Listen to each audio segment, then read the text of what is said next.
காவலர்களுக்கு வார விடுமுறை வழங்கி அரசாணை பிறப்பித்த முதலமைச்சரின் நடவடிக்கைக்கு உயர்நீதிமன்ற கிளை பாராட்டு தெரிவித்திருக்கிறது. கூடுதல் விவரங்களோடு நிகழார் நமது செய்தியாளர் ரஃபீக் ராஜா.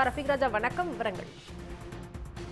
நிச்சயமாக மதுரையைச் சேர்ந்த காவலர் செந்தில்குமார் என்பவர் உயர்நீதிமன்ற மதுரை கிளையில் ஒரு பொதுநல வழக்கினை தாக்கல் செய்திருந்தார்.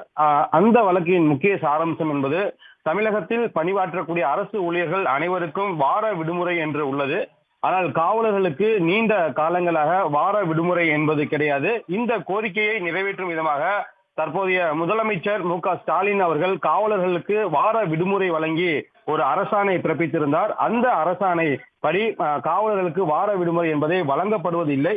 எனவே தமிழக முதல்வருடைய இந்த நடவடிக்கையை நடைமுறைப்படுத்த உத்தரவிட வேண்டும் என்றுதான் உயர்நீதிமன்ற மதுரை கிளையில் மனு தாக்கல் செய்திருந்தார்.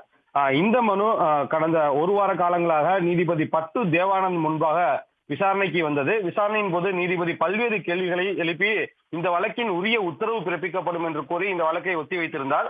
இந்நிலையில் நீதிபதி இந்த விசாரணையை முடித்து இன்று தீர்ப்பு வழங்கினார்.